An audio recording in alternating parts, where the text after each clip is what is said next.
folks, a lot of people think they can clean a fish with just any knife, and in the big picture you can, but it just makes it so much simpler if you're using the proper equipment. This is a traditional kitchen knife. Notice the obvious differences right off the bat. That long, narrow, sweeping blade, that's for cleaning different size fish. You're going to have small fish, larger fish. No fish are exactly the same size, so that long, narrow, sweeping blade, it makes it more versatile for cleaning different things. The biggest difference between a conventional kitchen knife and a fillet knife is the stiffness of the blade. That thing is pretty much no flex. This one flexes all kinds for going around bone, cutting through bone.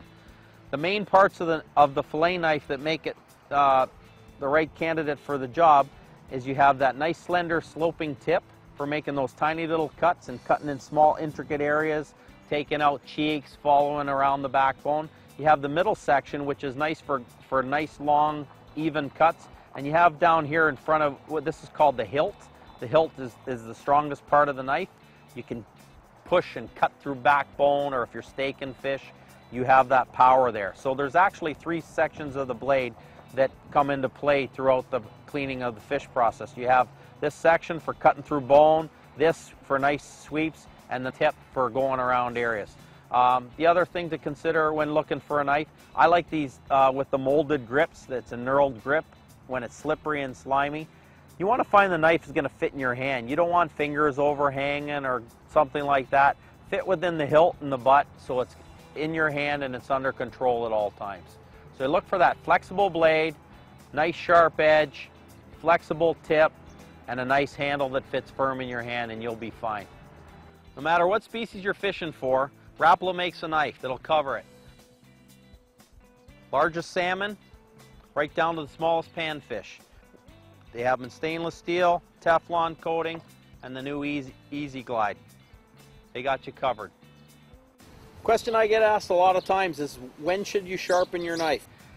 There is no short answer to that. There's not an actual time frame, but the best thing to do is sharpen your knife before it actually gets dull.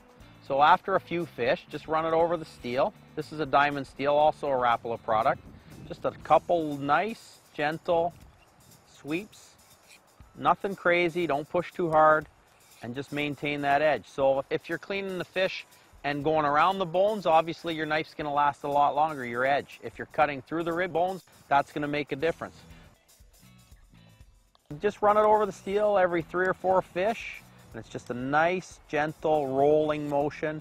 And be sure you do the tip, because all parts of the knife are being used when you're cleaning the fish.